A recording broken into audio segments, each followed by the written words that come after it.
Bonsoir à tous. Alors nous allons commencer le shiur de ce soir. Alors, le cours de ce soir il est basé sur deux sikhot du Rabbi que le Rabbi a dit à propos de l'Akba Omer. Donc nous sommes quelques jours avant la fête. Il est évidemment opportun de pouvoir en profiter de ces quelques jours, pouvoir se concentrer, essayer de réfléchir sur la portée de ce jour, le sens profond de ce jour, pouvoir le vivre totalement. Alors qu'est-ce qui s'est passé le jour de l'Akba Omer? Le jour de l'Akba Omer, c'est rapporté de la Gemara dans le traité Yebamot, que Shneim Eser Elef Zugim Talmidim Ayulo le Rabbi Akiva, que Rabbi Akiva avait 24 000 élèves, Ve Kulan Metu Beperek Echad, et tous ces 24 000 élèves sont tous morts en un seul instant, durant la période entre Pessah et Shavuot, mais Pnei Shelo Nagu Kavod Zelazé, parce qu'ils ne sont pas respectés mutuellement. Donc, dans la Gemara, on nous dit que les 24 000 élèves de Rabbi Akiva ont tous péri à cause d'une épidémie durant la période entre Pessah et Shavuot. Quelle en était la raison? Parce qu'ils ne se sont pas respectés mutuellement. Au Bel Akba Omer, et le jour de l'Akba Omer, donc le 33e jour du compte du Homer, parce que la mout, ils ont arrêté de mourir. Le Maral de Prague dit qu'en réalité, à partir de l'Akba Omer, ils ne sont plus tombés malades, mais malheureusement, ceux qui étaient déjà tombés malades avant l'Akba Omer ont pu peut-être périr après l'Akba Omer. Mais en tous les cas, à partir de l'Akba Omer, plus aucun élève n'est tombé malade. Alors, à travers ce passage de la Gemara, on peut quand même se poser une question. Il est évident que tous les élèves, on parle ici quand même de 24 000 élèves, ne sont pas devenus des élèves de Rabbi Akiva au même moment. C'est au fur et à mesure des années où Rabbi Akiva commence à se faire connaître, où Rabbi Akiva commence à dispenser son enseignement et donc à réunir des élèves autour de lui. Donc évidemment que pour atteindre 24 000 élèves, cela s'est fait au fur et à mesure des années. Et il est évident aussi que ce n'est pas en un seul instant que les élèves ont commencé à changer leur comportement et à commencer à pas vraiment se respecter. Donc il est évident que pour arriver à 24 000 élèves et pour arriver à ce que ces 24 000 élèves ne se respectent plus, il est évident que du temps est passé, que plusieurs années se sont déroulées pour que justement on arrive à ce nombre de 24 000 élèves et qu'on arrive à ce moment où malheureusement ils ne se respectaient plus. Et donc on ne comprend pas comment ils ont pu périr en un seul moment. Si a priori ça a pris du temps, donc peut-être que certains avaient déjà commencé à ne pas vraiment se respecter beaucoup plus tôt qu'avant cette période entre Pessah et Shavuot. Il est possible que les élèves des Rabbi Akiva ont commencé à se respecter avant d'atteindre 24 000 élèves. Les 24 000 élèves, quand est-ce qu'on a atteint ce chiffre? Donc il y a pas mal de questions sur cet épisode. Et donc pourquoi ils sont tous péris au même moment? Est-ce que véritablement au même moment, tout d'un coup, le mal qui les remplissait et qui justement les a poussés à malheureusement ne plus se respecter est arrivé à son apothéose pendant cette période-là? C'est assez difficile de croire que c'était spécifiquement à ce moment-là que tous les 24 000 élèves ne se sont pas respectés et qu'avant cette période, ils se respectaient. Et donc, comment comprendre que nous disent les Chachamim que c'est un seul moment que les 24 000 élèves ont péri et une punition aussi grave que la mort? Et donc, il est évident qu'on doit arriver à la conclusion qu'il est arrivé un événement particulier pendant cette période entre Pessah et Shavuot qui a fait que Akadosh Baruch Hu a puni les 24 000 élèves de Rabbi Akiva précisément à cette période-là. Donc la première question qu'on a, c'est une question technique. Comment 24 000 élèves ont pu se manquer de respect pendant la période entre Pessah et Shavuot et comment ils ont pu périr en un seul pendant cette période assez courte? Donc la première question que le rabbi pose dans une des deux sikhot, c'est une question technique. La deuxième question que le rabbi demande, et là c'est dans l'autre sikha, c'est, on voit que dans la fête, le jour de l'Akba Omer, réunit deux événements. Premier événement qu'on vient de parler, c'est qu'à priori le jour de l'Akba Omer, c'est le jour où les 24 000 élèves de Rabbi Akiva ont cessé de mourir. L'épidémie s'est arrêtée. Et le deuxième événement que tout le monde connaît, c'est le jour de l'Istalkut de Rabbi Shimon Bar Yochai, c'est le jour où Rabbi Shimon Bar Yochai a quitté ce monde. Et donc, il est évident que puisque tout ce qui est dans la Torah est extrêmement précis, il est évident qu'il y a forcément un lien particulier entre ces deux épisodes. entre l'épisode de la disparition des élèves de Rabbi Akiva, qui s'est arrêté le jour de l'Akba Omer, et le fait que Rabbi Shimon Bar Yochai quittait ce monde l'Akba Omer. Donc, évidemment, qu'il y a un lien évident, qui est Rabbi Shimon Bar Yochai était justement l'un des élèves de Rabbi Akiva, mais qui est resté vivant après cette épidémie. Il restait 5 élèves, d'après d'autres, il en restait 7. Mais en tout cas, Rabbi Shimon Bar Yochai faisait partie des 5 autres élèves, après cette catastrophe, où Rabbi Akiva a vu la majorité de ses élèves mourir. Et donc, évidemment, le premier lien, c'est ce lien que Rabbi Shimon Bar Yochai faisait partie des élèves de Rabbi Akiva, mais qui est resté vivant après cette épidémie. Mais, évidemment, on essaie de chercher un lien beaucoup plus profond. Pour quelle raison Rabbi Shimon Bar Yochai a quitté ce monde l'Akba Omer et les élèves de Rabbi Akiva ont arrêté de subir cette épidémie justement aussi ce jour de l'Akba Omer. A priori, il semblerait que ces deux événements sont tout à fait contradictoires. D'un côté, on a la disparition des 24 000 élèves de Rabbi Akiva. Et donc, ils ont tous péri. Mais il restait encore 5 élèves, dont Rabbi Shimon Bar Yochai, qui est resté vivant. Donc, le jour de l'Akba Omer est pour Rabbi Shimon Bar Yochai un signe de subsistance, un signe de vie. Il est resté vivant après que tous ses camarades ont péri dans l'épidémie. Mais l'Akba Omer, c'est le jour où Rabbi Shimon Bar Yochai a quitté ce monde. Donc le jour de l'Akba Omer réunit à la fois l'idée que Rabbi Shimon Bar Yochai est resté vivant, il fait partie des survivants entre guillemets, et d'un autre côté, l'Akba Omer, c'est le jour où Rabbi Shimon Bar Yochai a quitté ce monde. Donc comment un même jour peut être signe de vie pour Rabbi Shimon, mais aussi signe du contraire de la vie pour lui? Alors le Rabbi nous expliquait tout d'abord que on peut répondre facilement à cette question, comme le dit l'Admor HaZaken dans le Tanya. Dans le Tanya, l'Admor HaZaken nous dit très clairement que le jour de l'estalkut d'un tzaddik, que le jour où un tzaddik quitte ce monde, kol maasav et Torah tova vodato asheravad kol yimechayav, toutes les actions, toute sa Torah, tout son investissement qu'il a fourni durant tous les jours de sa vie, eh bien justement se dévoile. Un tzaddik, tous les jours de sa vie, il sert à Kadosh Baruch Hu, il essaie de dévoiler la Torah, il essaie de montrer comment on doit servir à Kadosh Baruch Hu avec la pratique des mitzvot, etc. Le jour de ces stalkot, au jour où un tzaddik quitte ce monde, c'est qu'il est arrivé à son apothéose. Il est arrivé justement au plus haut niveau de sa avodat Hashem. Et en ce jour, se dévoile tout son investissement qu'il a fourni durant toute sa vie. Et donc, de là, on voit que quoi? On voit que le jour de la stalkut d'un tzaddik, c'est quoi? C'est justement le dévoilement de tout son investissement. Et puisque la voda que Rabbi Shimon Bar Yochai avait, comment Rabbi Shimon Bar Yochai servait à Kadosh Baruch Hu, était en réalité foncièrement différente à celle de ses camarades, qui a fait justement que lui n'a pas subi cette épidémie, alors que les autres, eux, ont subi, parce que justement, ils ont eu un mauvais comportement, comme on va l'expliquer plus tard. Eux, ils ont eu un mauvais comportement que Rabbi Shimon n'a pas eu. Puisque Rabbi Shimon avait un comportement qui était foncièrement différent de ses camarades, et que le jour de l'estalkut d'un tzaddik, c'est là où se dévoilent toute l'essence de la voda de ce tzaddik. Donc ça veut dire que le jour de l'Akba Omer, eh bien se dévoile toute la manière de comment Rabbi Shimon Bar Yochai servait Dieu, qui était différente à celle de ses camarades.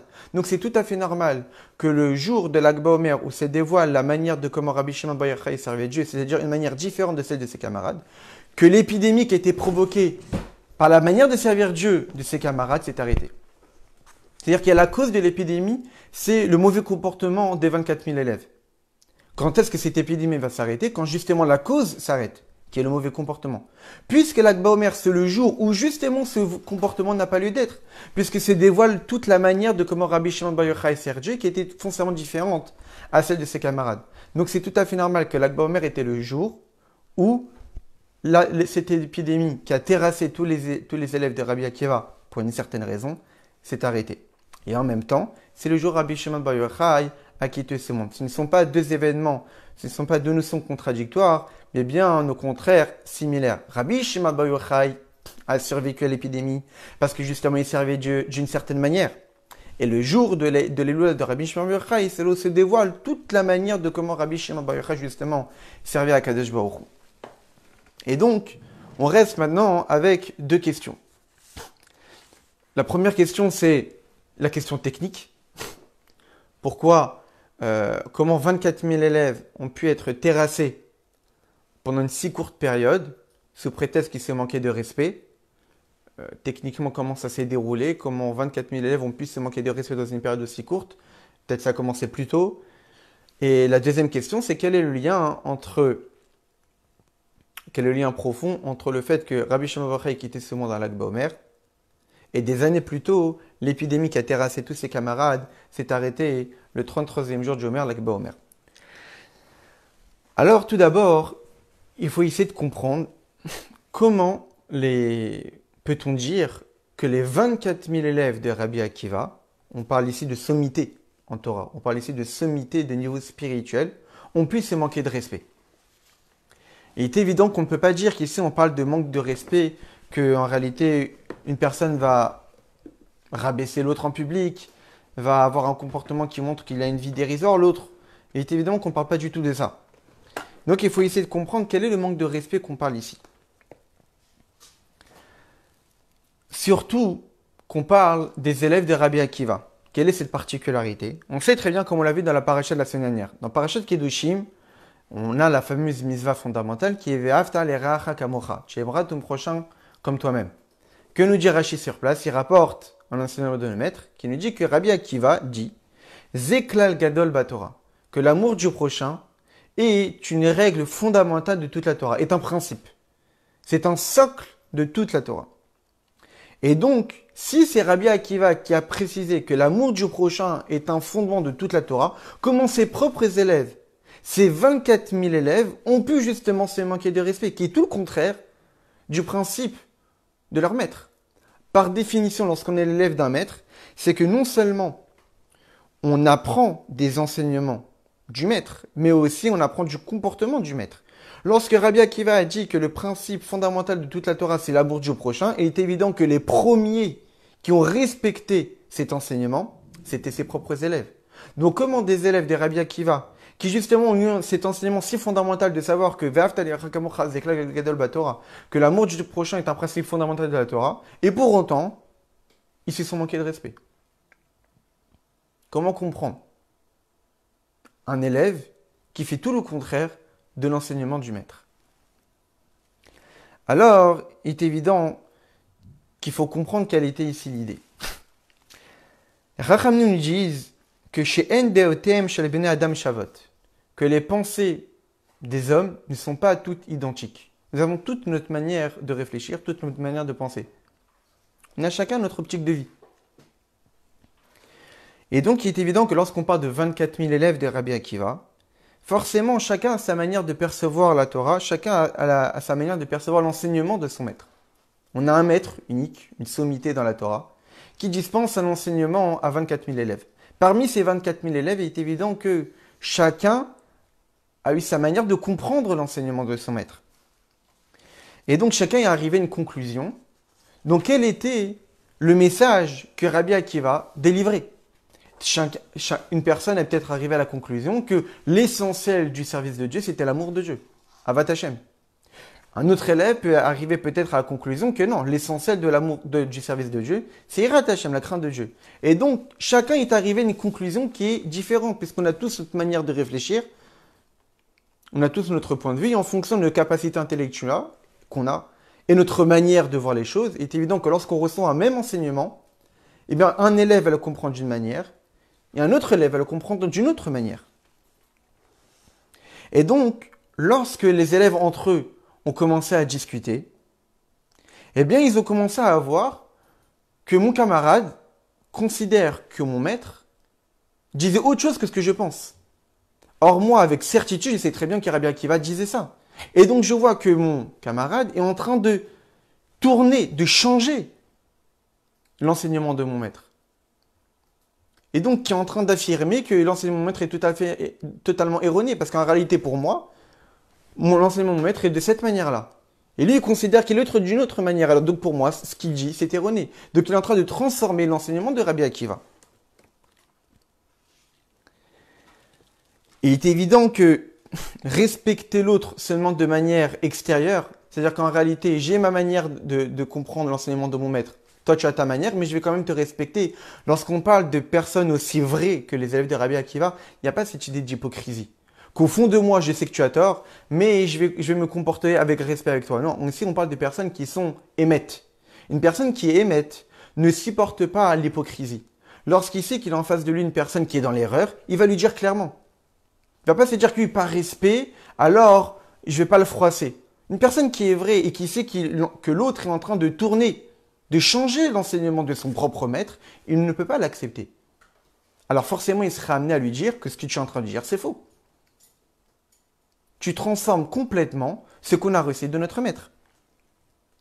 Et donc justement, parce qu'ils étaient les élèves de Rabbi Akiva, ils sont arrivés à se manquer de respect.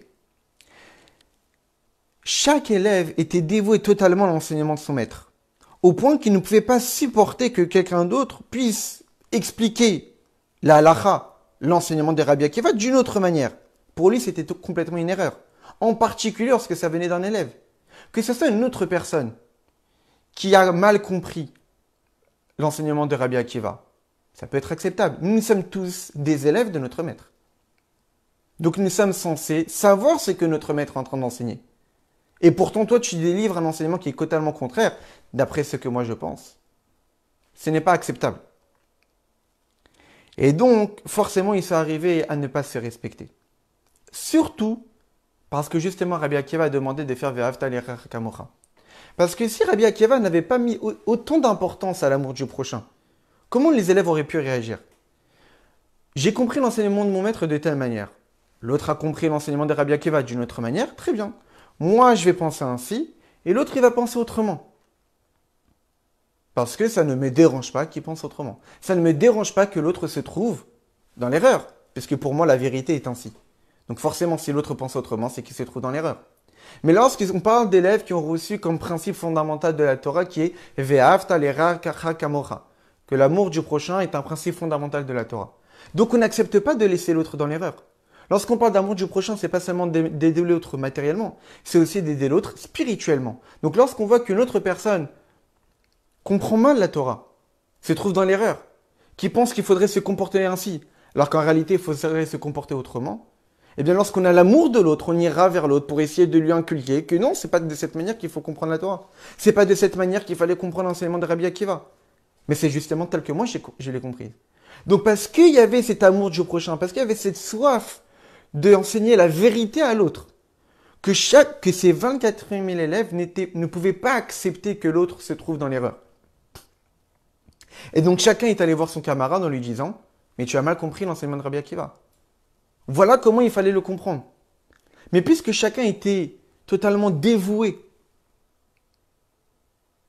à l'enseignement de leur maître, c'était des personnes vraies, c'était des personnes qui étaient totalement soumises à Rabbi Akiva. Donc pour eux, ce qu'ils avaient compris, c'était ainsi et pas autrement.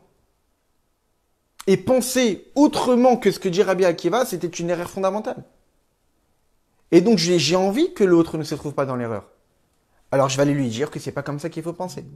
Mais puisque chacun pensait autrement, et chacun voulait que l'autre change, mais personne ne changeait parce que chacun était convaincu de ce qu'il avait compris de Rabbi Akiva, alors ils sont arrivés à ne pas se respecter.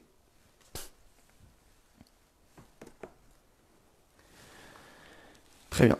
Donc voilà en réalité comment comprendre, comme le Rabbi nous l'explique, comment comprendre l'erreur des élèves de Rabbi Akiva. Ici, on ne parle pas de personnes qui se manquaient de respect, comme malheureusement on peut voir aujourd'hui, qui s'insultaient, qui se méprisaient, qui rabaissaient les autres en public. Non, ici on parle de personnes de Torah, de personnes émettes, qui justement par leur soif de vérité, ils voulaient que les autres puissent justement adhérer à cette vérité-là. Et ils ne supportaient pas de laisser leurs frères juifs dans l'erreur. Et donc par cette soif d'amour du prochain, ils voulaient les aider. Mais chacun était convaincu de l'enseignement de leur maître, et donc personne ne bougeait de ce qu'il pensait.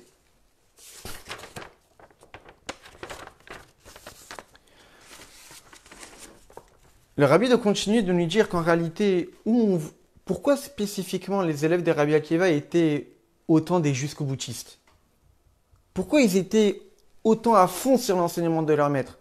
Pourquoi pour eux c'était impossible d'accepter autre chose que la manière de penser de Rabbi Akiva? Parce que justement, c'était les élèves de Rabbi Akiva. C'est quoi les élèves de Rabbi Akiva? Ce sont des élèves qui essayent justement d'être similaires à leur maître, de ressembler à leur maître. Et donc lorsque leur maître a un certain comportement, lorsque leur maître délivre un certain enseignement, ils vont se mettre dans cet enseignement à 100%. Et donc, ils ne pouvaient pas accepter autre chose que cet enseignement-là. Quelle explication? Rabbi Akiva, on sait très bien que tous les jours de sa vie, il avait un désir. Il avait un souhait. Quel était ce souhait? Comme c'est raconté dans la Gemara, dans Masechet Brachot, chez Rabbi Akiva Amar, les Talmidav, que Rabbi Akiva a dit à ses élèves, Kol yama yayichi mister, tous les jours de ma vie, je vais souffrir. Mata yavo yadev akaimenu, quand est-ce que je vais arriver à faire mes sortes nefesh? Quand est-ce que je vais pouvoir enfin donner ma vie pour Dieu? C'était ça le souhait de la vie de Rabbi Akiva, c'est donner sa vie pour Dieu. Et donc, tout le fond et toute la vie de Rabbi Akiva, c'était Messirut Nefesh. Donc, il est évident que ce Messirut Nefesh, ce dévouement-là, pour une cause, les élèves de Rabbi Akiva l'avaient eux aussi. Et donc, lorsqu'on est dévoué à une cause, ce dévouement-là transperce et transcende tout le corps de la personne qui est dévouée. Il ne reste même pas une once de partie du corps qui n'est pas dévouée à cette cause. Et c'était ça, en fait, la manière de servir Dieu des 24 000 élèves de Rabbi Akiva. Eux aussi, ils avaient ces Messirut Nefesh-là. Eux aussi, ils étaient dévoués à 100% à l'enseignement de leur maître. Eux aussi, ils ne pouvaient pas accepter autre chose que l'enseignement de leur maître. Donc, puisqu'ils avaient cette Messirut Nefesh-là, ce dévouement total, cette envie de donner leur vie pour Akadosh Baruch Hu. C'est-à-dire quoi, donner leur vie pour Akadosh Baruch Hu? Donner leur vie pour leur manière de servir Akadosh Baruch Hu. Et donc, pour eux, il fallait servir Dieu de telle manière et servir Dieu d'une autre manière, eh bien, je devrais être capable de donner ma vie pour ça, pour ne pas justement servir Dieu de l'autre manière. Parce que justement, ils avaient cette caractéristique de leur maître de Messirut Nefesh, de donner sa vie pour Dieu. Et donc, on a 24 000 élèves, totalement dévoués à l'enseignement de leur maître, prêts à donner leur vie pour leur idéologie, pour leur cause, et avec un amour du prochain infini, de vouloir justement transmettre à l'autre la vérité. Donc lorsqu'on a ces 24 000 élèves-là, avec ce dévouement à 100%, avec cette envie d'aider l'autre à 100%, on arrive à ce que chaque élève ne peut pas accepter une autre manière de penser, ne peut pas accepter une autre manière de servir Dieu. Et donc ils ne pouvaient pas se respecter, parce qu'ils ne pouvaient pas respecter ce qui était contradictoire à la pensée de leur maître.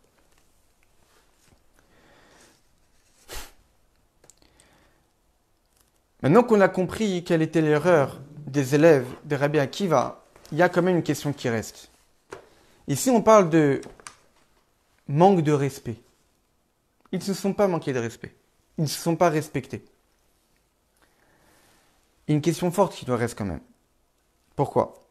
Parce que même s'ils avaient leurs différentes manières de réfléchir, on doit quand même essayer de faire cet effort, que même si nous n'avons pas tous notre manière de voir les choses, on voit bien que nous n'avons pas forcément nos manières de servir Dieu, nos mêmes coutumes, etc. Mais pour autant, il doit y avoir un respect mutuel, on doit respecter les autres. Parce qu'en réalité, nous sommes tous dans la vérité. Seulement, il y a une vérité qui s'exprime de cette manière-là, et la vérité s'exprime d'une autre manière. Physiquement parlant, il est évident qu'on doit choisir une voie, mais toutes les voies sont vraies. Et donc arriver à ne pas se respecter sous prétexte que je pense que la vérité est chez moi, mais aussi la vérité est chez l'autre. Et que moi, lorsque je sers Dieu de telle manière-là, je suis dans la vérité. Et lorsque l'autre sert Dieu de l'autre manière, il est aussi dans la vérité. Il est dans sa vérité parce que Elu Velu, Divrei Elokim Chaim, cet enseignement-là du maître et cet enseignement-là du maître sont autant vrais. Mais ils sont arrivés quand même à ne pas se respecter. Mais à cause de ce manque de respect, on ne parle pas de manque de respect comme on l'a dit, d'insulter l'autre, de mépriser l'autre, de rabaisser l'autre. On parle de personnes qui ont recherché la vérité. Que dans leur étude de la Torah de recherche de vérité, ils ne pouvaient pas accepter la manière de l'autre de penser. Est-ce que pour cela, ils ont dû mourir? Comment peut-on donner une punition si grave à 24 000 élèves pendant un seul et même moment entre Pesach et Shavuot, de tous les faire disparaître? Pourquoi? Parce qu'ils ne se sont pas respectés. Comment c'est possible? Comment accepter une punition si grave pour une faute? Certes, le respect qu'on doit avoir vis-à-vis de l'autre est quelque chose d'important. Mais de là que ce soit passible de la peine capitale, de là d'en mourir. Et donc ça, c'est aussi une question qu'on a. Et donc, en conclusion, nous avons 3 questions. La première question que nous avons posée, c'est techniquement. Mourir en un seul moment, 24 000 élèves, quand est-ce qu'ils ne se sont pas respectés? etc. Deuxième question, même si on a compris maintenant quel était ce manque de respect, comment des élèves, comment des personnages aussi élevés spirituellement ont pu arriver à cela? On l'a expliqué. Mais pour autant, comment comprendre qu'ils ont pu en mourir? Depuis quand des personnes qui ne se respectent pas sont passibles de la peine capitale?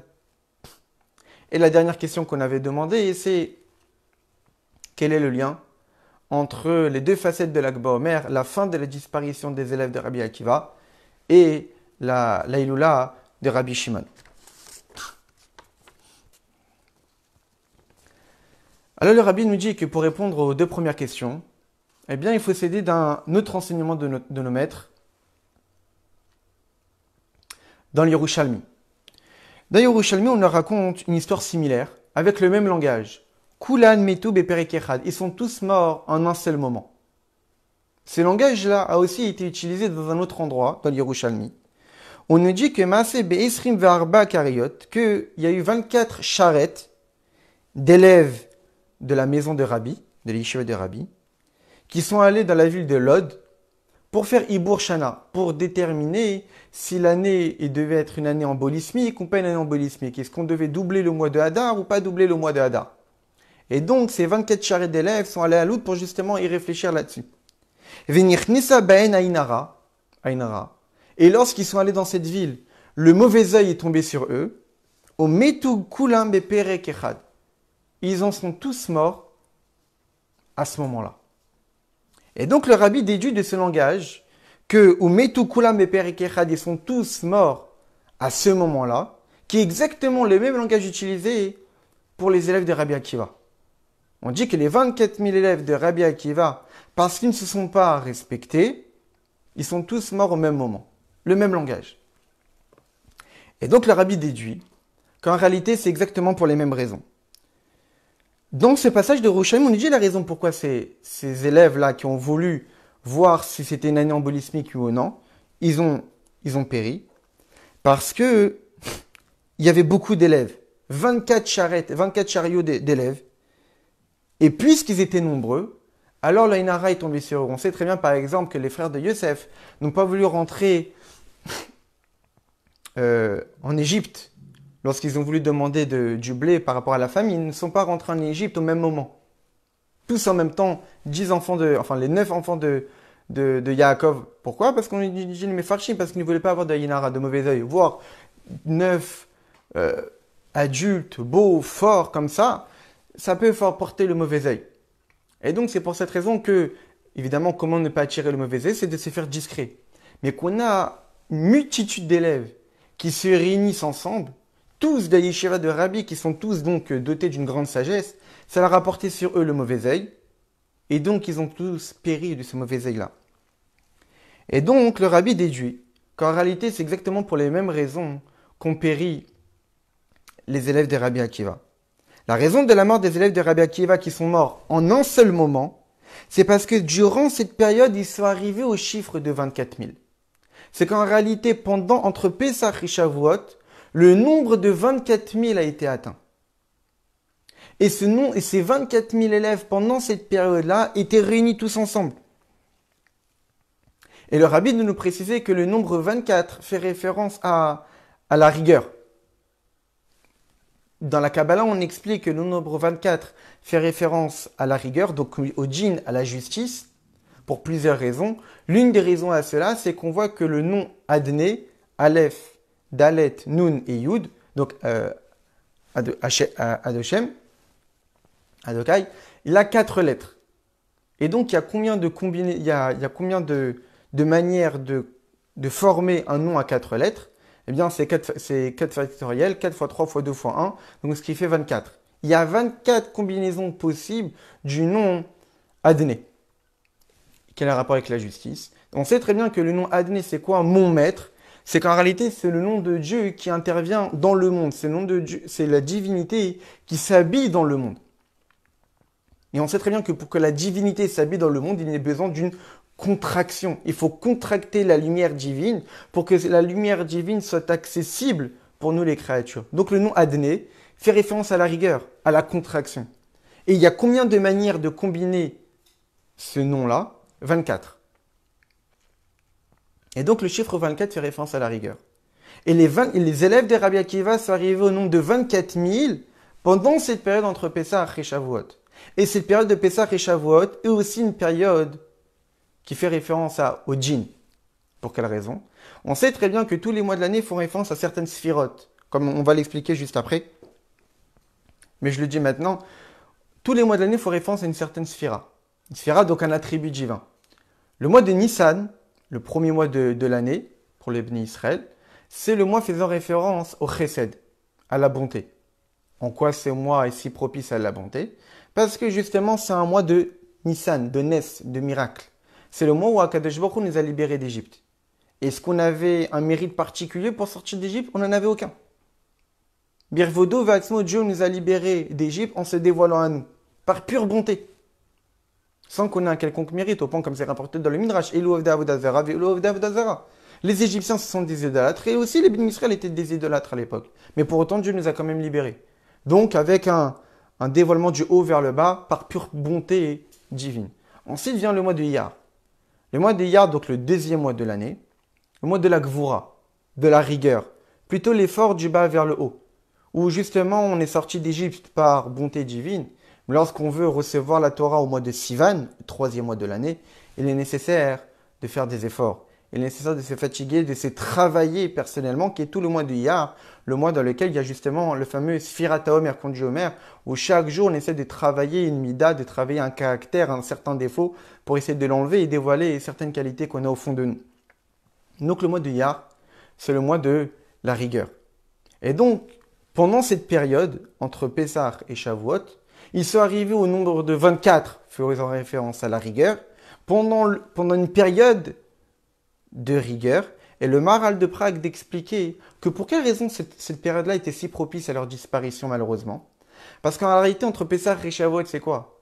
C'est la période où on se prépare pour recevoir la Torah. Lorsqu'on se prépare pour un événement, lorsqu'on prend autant de temps pour se préparer à un événement, ça montre qu'on respecte cet événement-là. Ça montre qu'on apporte un grand honneur à cet événement. Donc la période entre Pessah et Shavuot, c'est une période où on montre le respect, le kavod qu'on a pour la Torah. L'honneur qu'on a pour la Torah. L'honneur qu'on montre pour la Torah parce qu'on se prépare pour elle. La Torah, ce n'est pas n'importe quel cadeau. Donc il est évident que pour la recevoir, on se prépare. Toute la période des 50 jours entre Pessah et Shavuot. Donc c'est une période propice pour le kavod vis-à-vis de la Torah. Et pendant cette période, les 24 000 élèves ne se sont pas respectés. Donc c'est une période propice au respect de la Torah. Et eux, les élèves, n'ont pas respecté la Torah de l'autre. Donc puisque vous n'avez pas respecté la Torah de l'autre pendant une période qui était propice au respect, alors vous devez être puni par rapport à ce respect-là. Et l'autre raison que donne le Maharal de Prague, c'est qu'entre Pessah et Shavuot, c'est une période où justement les rayonnements solaires sont beaucoup plus importants. On est passé par l'hiver et après on est arrivé justement au printemps, où justement les arbres commencent à pousser, où les fruits commencent à pousser. Et justement, la lumière commence à apparaître. Il y a beaucoup plus de lumière que d'obscurité. Et le mois de Iyar est Milachon, un ziv, un rayonnement. Et on sait très bien que, comme c'est marqué dans certains textes de la Torah, que le terme de kavod fait référence à la lumière. Lorsqu'on fait kavod à une personne, c'est qu'on met cette personne-là dans la lumière. Lorsqu'on ne respecte pas une personne, on la cache, on ne veut pas la montrer.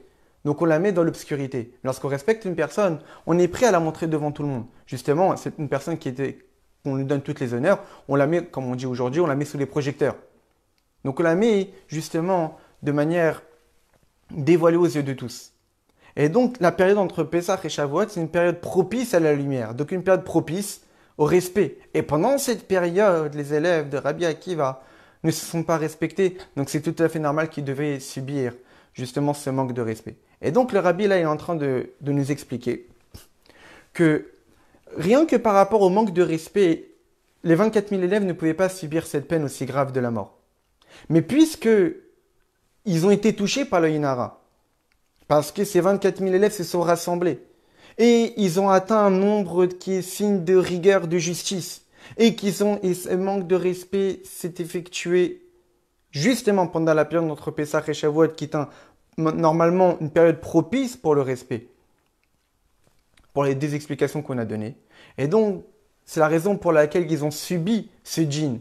ils ont subi cette rigueur, ils ont subi cette justice, et ils ont justement péri à cause de cette épidémie pendant cette période. Et donc voilà comment le rabbi nous explique comment, à cause de cette erreur-là, malheureusement, les élèves des Rabbi Akiva ont dû subir cette peine si grave. Maintenant, le rabbi nous explique en réalité quelle était aussi une autre erreur des élèves des Rabbi Akiva.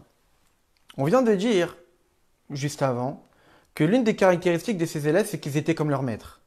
Cette envie de Messirut Nefesh, de dévouement, de jusqu'au boutisme, de justement chercher le spirituel, de chercher à donner leur vie pour Akadosh Baruch Hu. Comme Rabbi Akiva souhaitait durant tous les jours de sa vie, à justement donner sa vie pour Dieu. Et en fin de compte, c'est ce qui lui est arrivé lorsque malheureusement les Romains l'ont attrapé et l'ont fait subir des souffrances atroces, où il a quitté ce monde en disant justement Shema Yisrael Hashem Ekenu Hashem Echad, où il a donné sa vie à Kiddush Hashem. Et les élèves de Rabbi Akiva, justement, ils avaient ce caractère, cette caractéristique comme leur maître. Mais cette envie de donner sa vie pour Dieu, de chercher à ce que la Torah s'élève vers le haut, n'est pas forcément si positif que cela. Cette manière de servir Dieu avec Messirut Nefesh, qui est ce qu'on appelle dans le langage de la Chassidut, Ratso, l'extase. Dans notre service de Dieu, il y a en réalité deux mouvements. Il y a le mouvement de Ratso, d'élévation spirituelle, et le mouvement de Shuv, où on fait descendre tout ce qu'on a pu profiter de cette élévation spirituelle. Ce Ratso, cette extase, s'exprime par la volonté du juif de vouloir quitter le monde, d'atteindre Dieu, et que sa neshama quitte le corps.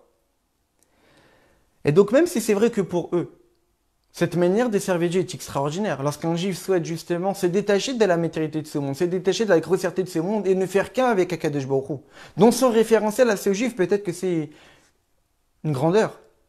C'est quelque chose de magnifique de vouloir ne faire qu'un avec Dieu. D'avoir un total dévouement, une totale abnégation et être jusqu'au boutiste dans le spirituel. Toutefois, ce n'est pas la kavana beshlemut. Ce que Dieu attend du juif, ce n'est pas ça. Ça, c'est juste la première étape. De vouloir ne faire qu'un avec Akadosh Baruch Hu, c'est ce que Dieu attend de nous. Mais ce n'est pas le but à atteindre. Le but à atteindre, c'est quoi? C'est que ce ratso-là, que cette extase-là, que cette envie de spirituel et de divinité, justement, descende et un impact dans la réalité de ce monde. Ce que Dieu attend, c'est qu'on change ce monde. C'est qu'on améliore ce monde. C'est que le juif, lorsqu'il étudie la Torah, sa Torah puisse justement adhérer à la réalité de ce monde. Des fois, certaines personnes étudient la Torah, sont vouées au spirituel, mais n'ont aucun lien avec le monde matériel. Et ce que Dieu veut, la Torah n'est pas dans le ciel, dans le sens que la Torah n'est pas faite pour justement vivre dans le ciel. La Torah, elle est faite pour que justement on puisse changer ce monde matériellement, qu'on puisse changer notre comportement quotidien. D'avoir un moment de ratso, c'est nécessaire parce que c'est là où on tire les forces. Mais aller à la pompe à essence et mettre de l'essence sans que la voiture ne puisse avancer après, ça sert à rien. Donc ratso, c'est justement on s'élève spirituellement pour ne faire qu'un avec Dieu. Profiter de la grandeur spirituelle, profiter des développements divins qu'on peut avoir à travers notre étude de la Torah. Mais cette étude de la Torah, ce lien avec la Torah doit justement s'imprégner dans la matérialité de ce monde. Comme on l'a vu par exemple dans la paracha de la semaine dernière. On nous dit dans la paracha de Acharemot que les deux fils de Aaron ont quitté ce monde. Pourquoi? Parce qu'ils se sont rapprochés de Dieu. C'est-à-dire qu'ils se sont rapprochés de Dieu, c'est-à-dire que leur envie était de ne faire qu'un avec Dieu, mais ils avaient oublié que ça, ce n'était qu'une étape. Mais il y a une deuxième étape, que cette proximité qu'on peut avoir avec Dieu, c'est qui rouvre ce lien profond qu'on peut avoir avec Dieu. Le but, ce n'est pas d'y rester avec ce lien, mais d'amener ce lien, d'amener cette proximité qu'on a avec le divin dans ce monde matériel. Et puisqu'en fait, ils servaient Dieu de cette manière-là, les 24 000 élèves de Rabbi Akiva, c'est pour cette raison que les Chachamim nous disent que Vekulan mitou, ils sont tous morts, mais pnei shelo nagu kavod zelazé, parce qu'ils ne se sont pas respectés mutuellement, Vaya olam shemam, et le monde a été désert. Le monde s'est déserté. Quelle est l'interprétation? C'est qu'en réalité, lorsque ces 24 000 élèves servaient Dieu, eux peut-être servaient spirituellement, mais ils ont laissé le monde désert de spirituel. Ils n'ont pas fait en sorte que leur élévation spirituelle peut avoir un impact dans ce monde. Ils laissaient ce monde vide. sans laisser d'impact, sans laisser d'imprégnation spirituelle, qui est le but justement que la Torah nous a été donnée dans ce monde, que les mitzvot nous ont été donnés, que la raison pour laquelle la majorité de toutes les mitzvot s'effectuent à travers des objets matériels, à travers des actes physiques, parce que la Torah doit s'imprégner dans ce monde et doit changer ce monde, qui est notre but, Jira Betartonim, faire de ce monde demeure pour Akadosh Baruch Hu, pas de faire une demeure dans les mondes spirituels. Dieu souhaite avoir une demeure dans ce monde physique et matériel. Et donc, ces élèves ont laissé ce monde comme un désert, vide et spirituel. Parce que leur manière de servir Dieu était seulement de ratso, seulement de Msirut Nefesh, de donner leur vie pour Dieu. Mais pas de faire descendre cette divinité dans le monde.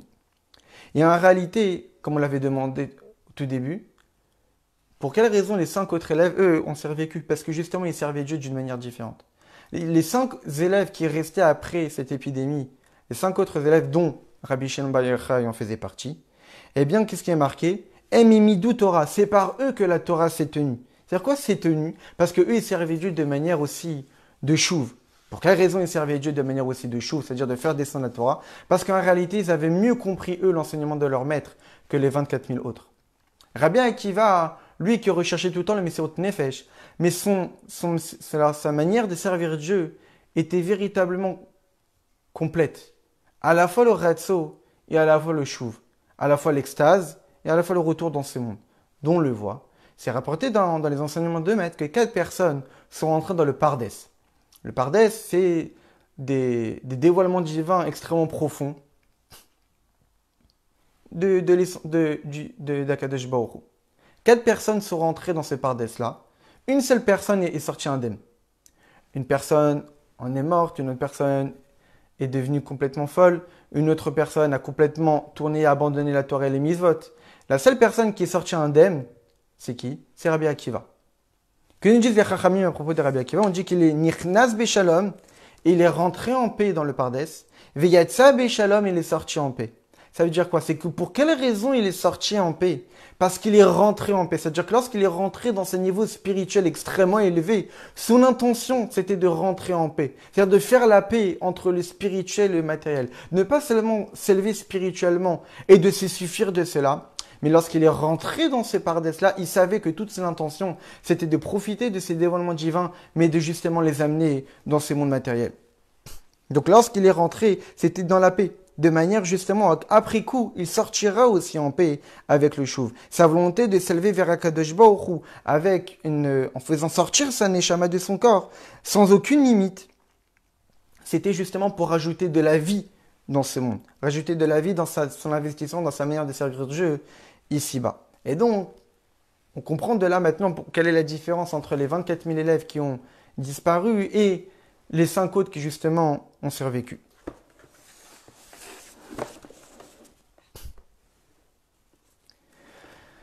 Le Rabbi rajoute une petite allusion. On a souvent entendu le fameux enseignement de Rabbi Yosef Yitzhak du Sinaï Lubavitch à propos de Chai Elul. On sait que le mois d'Elul, c'est le mois de la Teshuvah. Et le Rabbi précédent nous dit que Chai Elul, donc le 18e jour du mois d'Elul, c'est le jour qui donne la Chayut, qui donne la vitalité au service de Dieu du mois de Elul. Le Rabbi nous dit qu'en réalité, l'Akba Omer, lorsqu'on peut voir dans le calendrier, c'est toujours un Chai Iyar, toujours le 18e jour du mois de Iyar. Et le Rabbi nous dit qu'en réalité, à travers cette date, on comprend en réalité ce qu'on vient d'expliquer. Parce que le jour de l'Akba Omer, c'est lui qui procure la Chayut à la Avoda du mois de Iyar. Chaque mois de l'année a sa manière de servir Dieu, a son message particulier à nous délivrer. Lorsque l'Akba Omer tombe en Chai Iyar, ça signifie que la date particulière, l'événement de l'Akba Omer, est celui qui procure de la Chayut, la vitalité, à la manière de servir Dieu du mois de Iyar. Quelle explication? À propos des mois de l'année, comme on l'avait dit tout à l'heure, le mois de Nissan, c'est le premier mois de l'année qui correspond au Chesed. Le mois de Iyar, lui, il correspond à la Gvura, comme on l'avait expliqué tout à l'heure. Et c'est l'une des raisons pour laquelle, justement, les 24 000 élèves ont disparu durant ce mois, parce que c'était un mois, justement, de rigueur, où la rigueur céleste s'exprime.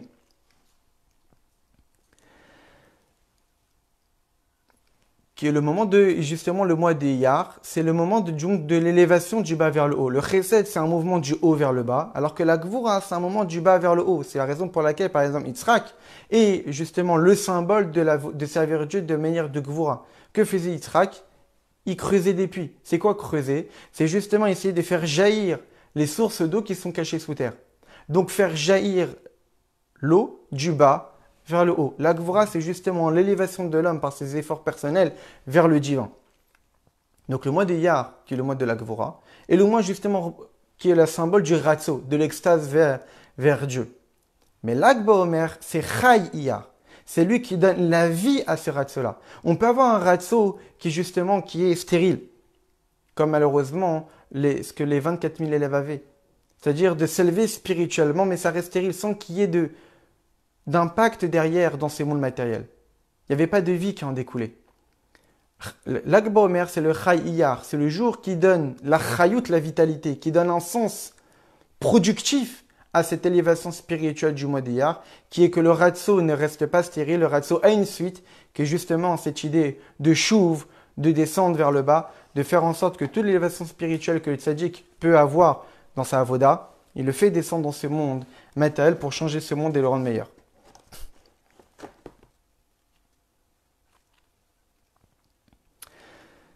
Maintenant qu'on a dit tout ça, en quoi ça nous concerne nous aujourd'hui? Dans quelques jours, nous allons avoir l'Ag Baomer. On sait très bien que Ayam Imael et Niskarim Benassim, comme c'est marqué dans la Megillah, que ces jours-là, Niskarim, on s'en souvient, Venassim et se concrétise. Le Harizal d'interpréter, de nous expliquer que lorsque on se souvient d'un événement, eh bien, il se réalise. En d'autres termes, on ne va pas commémorer un événement qui a eu lieu il y a des milliers d'années. On va revivre l'événement comme la première fois. C'est-à-dire que lorsque l'Ag Baomer va arriver, eh bien justement, on doit essayer de tirer un enseignement pour nous aujourd'hui, vivre d'une manière que l'Ag Baomer nous enseigne de comment vivre notre service de Dieu quotidien. Et donc l'enseignement qu'on peut tirer, c'est quoi? C'est évidemment l'erreur à ne pas refaire que les 24 000 élèves ont fait de Rabbi Akiva. Étant donné que tout ça c'est mentionné dans la Torah et que la Torah est en langage de Hora'a d'enseignement, donc nous aussi on doit tirer un enseignement de cela. C'est quoi? C'est que chacun d'entre nous doit avoir un Avat Israël complet. Aimer son prochain complètement. Même dans des situations où a priori il y aurait des raisons à ne pas se respecter mutuellement. Comme les 24 000 élèves. Ils avaient certaines raisons qui étaient basées sur la Torah. Ça sortait pas de nulle part leur envie de changer l'autre et la non-acceptation de la manière de penser de l'autre. C'était basé sur de la Torah, mais pour autant, à partir du moment où on a vu que ça a été préjudiciable pour eux, cela signifie que nous aussi, on doit faire attention et que lorsque Dieu attend de nous, Avat Israël, l'amour du prochain, ce n'est pas un amour du prochain avec des gens qui nous ressemblent, qui ont la même manière de penser que nous, avec des personnes qui servent Dieu exactement de la même manière que nous, mais même des personnes qui servent Dieu d'une autre manière, qui voient le service de Dieu différemment que le nôtre. Malgré cela, on doit quand même les aimer. On ne doit pas leur manquer de respect. C'est ça déjà l'un des enseignements qu'on peut tirer de cet épisode. Et le rabbi de nous dire qu'en réalité, tout ça c'est lié avec justement la deuxième facette de l'Ag Baomer, comme on l'avait dit. Quel est le lien entre les deux événements? C'est que justement, un événement est la réparation de l'autre. La disparition des 24 000 élèves qui s'est arrêté l'Ag Baomer, parce que l'Ag Baomer, qui est l'élève de Rabbi Shimon Bar Yochai, Rabbi Shimon Bar Yochai justement est le représentant de tout le contraire des erreurs qu'ont pu commettre les 24 000 élèves. On a vu qu'à priori, il y avait deux erreurs. L'Avat Israël, le manque d'Avat Israël, et deuxièmement, cette idée d'extase, d'élévation vers le haut, mais laisser la terre vide, déserte de toute influence spirituelle.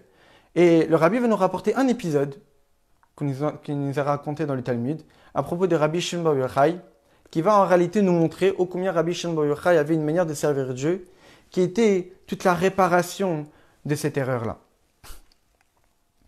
On raconte que Rabbi Shimon Bar Yochai, comme tout le monde le sait, il a vécu pendant 13 ans, 12 ans et ensuite une année supplémentaire dans une grotte pour justement fuir les Romains. Lorsqu'il est sorti de cette 13e année, Amar Ika Milta de Bailichikune, il a demandé aux passants est-ce qu'il y a quelque chose à réparer? Amrou les cas d'ourte de idebe safek tuma ve itle utsara les koanim la koufechoule. Il y a un chemin où on a un doute si c'est une impureté ou pas, et donc il nécessite d'être arrangé ce chemin-là. Et à cause de cela, certains koanim souffrent de pouvoir faire tout un contour pour justement aller de l'autre côté. On sait très bien que les kohanim doivent éviter de se rendre impurs. Et donc, il y avait une voie qui était douteuse dans son impureté ou dans sa pureté. Et donc, les kohanim devaient se fatiguer et faire tout un contour. Et donc, Rabbi Shimon bar Yochai s'est investi immédiatement en entendant cela pour justement réparer ces problèmes. Qu'est-ce qu'on voit de cette histoire extraordinaire? On parle de Rabbi Shimon bar Yochai, qu'on nous dit à propos de lui que Torato ou Manuto, que toute sa vie, c'est la Torah. Donc on aurait pu penser que dès qu'il sort de la grotte, la première chose qu'il va aller faire, peut-être, c'est étudier la Torah. Surtout qu'on parle ici d'un maître. Donc on parle de quelqu'un d'où toute sa vie, c'est la Torah. On parle d'un maître, donc toute sa vie, c'est l'enseignement. On aurait pu penser que la première chose qu'il va faire Rabbi Shimon bar Yochai en sortant de la grotte, c'est quoi? C'est de retrouver ses élèves et d'aller dispenser son enseignement. Non. La première chose que souhaite faire Rabbi Shimon bar Yochai en sortant de la grotte, c'est quoi? C'est tout autre chose. Est-ce qu'il y a une chose à réparer? Une chose à réparer où il y a un doute pour la souffrance des kohanim. C'est-à-dire qu'on parle de quoi? Pour un certain nombre de kohanim, pour un seul chemin. Donc ça veut dire pour des kohanim qui passent par ce chemin-là. Donc les kohanim, c'est une partie minime du peuple juif. Pour un seul chemin qui ne fait pas référence à toute la terre d'Eretz Israël. En plus, ces kohanim-là auraient pu emprunter un autre chemin. Et donc pour éviter, et malheureusement ces chemins-là qu'ils vont emprunter, peut-être que ça leur fait un petit effort, une petite fatigue supplémentaire. Et donc pour éviter une fatigue supplémentaire à un certain groupe du peuple juif, c'est ça la première chose que Rabbi Shimon bar Yochai voulait faire. De là on voit ô combien il avait un amour du prochain. Que certaines personnes pourraient croire que justement l'amour du prochain, ça doit justement toucher les personnes, le plus de personnes, pour les choses les plus fondamentales. Non, Rabbi Shimon, on voit qu'après 13 ans, il était dans une grotte. Il s'est investi pour aider un petit groupe de personnes pour quelque chose qui, a priori, ils auraient pu s'en sortir autrement. Mais malgré cela, Rabbi Shimon bar Yochai, c'est la première chose qu'il a voulu faire en sortant. Pour montrer ô combien la mida d'Avat Israël de Rabbi Shimon bar Yochai était énorme.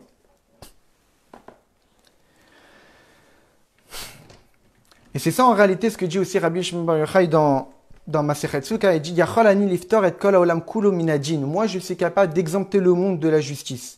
Shanagato binyan davat Israël, que son comportement d'amour du prochain. Vardout Israël, l'unité qu'il avait, l'importance qu'il mettait pour l'unité dans le peuple juif, était tellement élevée, au point qu'il s'inquiétait de faire savoir aux autres Veodia veuvazeh venikva betorah ahava vechiba shelo gam lilu shetzorech lepotra minadjin. Que Rabbi Shimon bar Yochai a voulu montrer que même pour des personnes qui sont concernées par la justice, par la rigueur céleste, qui sont concernées par du djinn, mais Rabbi Shimon bar Yochai, il a dit que moi, je suis capable d'exempter cela. Même pour des personnes qui sont concernées par peut-être subir certaines punitions, Rabbi Shimon bar Yochai est quand même là pour eux.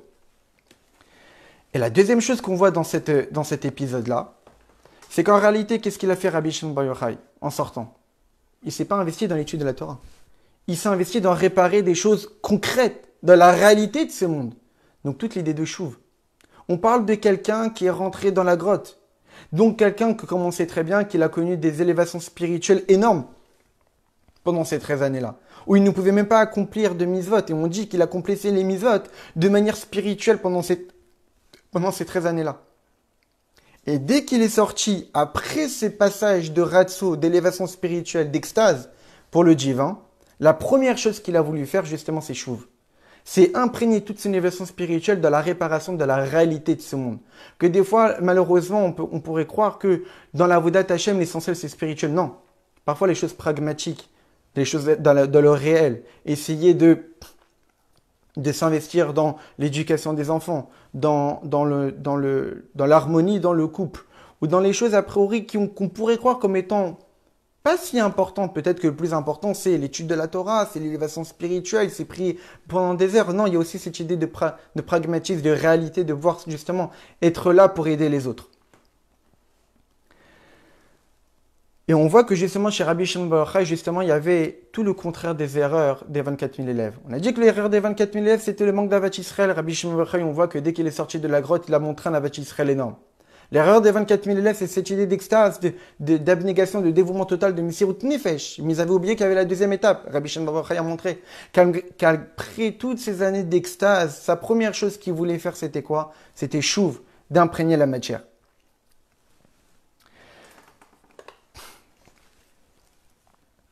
Et en réalité, c'est ça l'un des enseignements que nous, on peut tirer pour nous aujourd'hui. C'est qu'on sait très bien qu'il y a une règle qui est marquée dans la Gemara, que Kedayu Rabbi Shimon Ismach ala Bishat Atrak. C'est marqué dans Masechet Brachot que Abt et Rabbi Shimon, qu'on peut compter sur lui dans des moments de cas de force majeure. Normalement, lorsque la halakha est tranchée d'après un certain avis, on doit suivre cet avis-là. Mais lorsqu'on est dans un cas extrême, dans un cas très difficile, eh bien, on peut se tenir sur l'avis de Rabbi Shimon. C'est-à-dire que dans des situations difficiles, l'avis de Rabbi Shimon bar Yochai a de l'importance. Et le Rabbi de nous dire que nous, aujourd'hui, nous sommes en exil, nous sommes en galoute. Donc, nous sommes dans le véritable chatatrak, le véritable cas difficile, la véritable situation compliquée et douloureuse.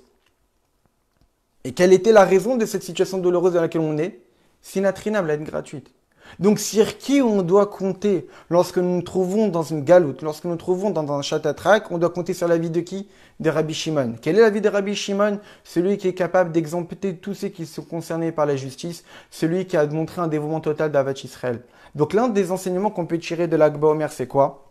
C'est de se dévouer totalement aux autres juifs. Et que même si des autres peut-être ont une manière de voir les choses différemment que la nôtre, eh bien, on doit quand même accepter d'autres manières de penser. On doit quand même accepter que nous sommes tous différents et que c'est justement peut-être ça qui donne la beauté au peuple juif, que s'il n'y avait qu'une seule manière de voir les choses, eh bien, en réalité, c'est pas ça qui montre l'infini de Dieu.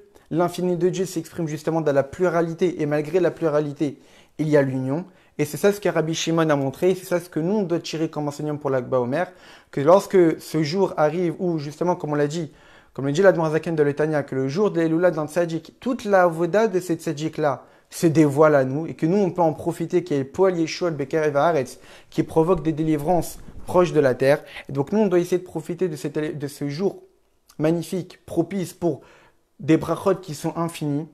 Mais l'un des kilis, comme on sait très bien que pour profiter de brachot, il faut faire un réceptacle. Et évidemment que le meilleur des réceptacles qu'on peut faire en ce jour de l'Ag BaOmer, c'est de faire tout le contraire des erreurs des 24 000 élèves, même si, comme on l'a expliqué, c'était pour certaines raisons que ça peut être compréhensible par rapport à la grandeur spirituelle. Mais si ça nous a été dit, c'est que forcément, nous, on doit en tirer un enseignement. On doit adhérer à la vie de Rabbi Shimon, qui est celui de se dévouer pour les autres, d'être là pour les autres, pas seulement pour un enseignement spirituel, pour un enseignement de Torah, mais même aussi pour des choses concrètes, pour le réel, aider les autres physiquement. Et à ce moment-là, alors justement, on sortira de cette galoute. Que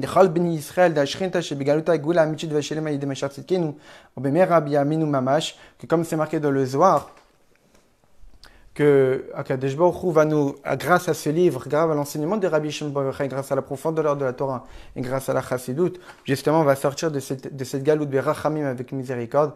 Évidemment que lorsqu'on a la cause de l'exil qui est Sinatrinam, la meilleure des manières pour annuler la conséquence et d'annuler la cause, qui est d'avoir un véritable Avat Israël.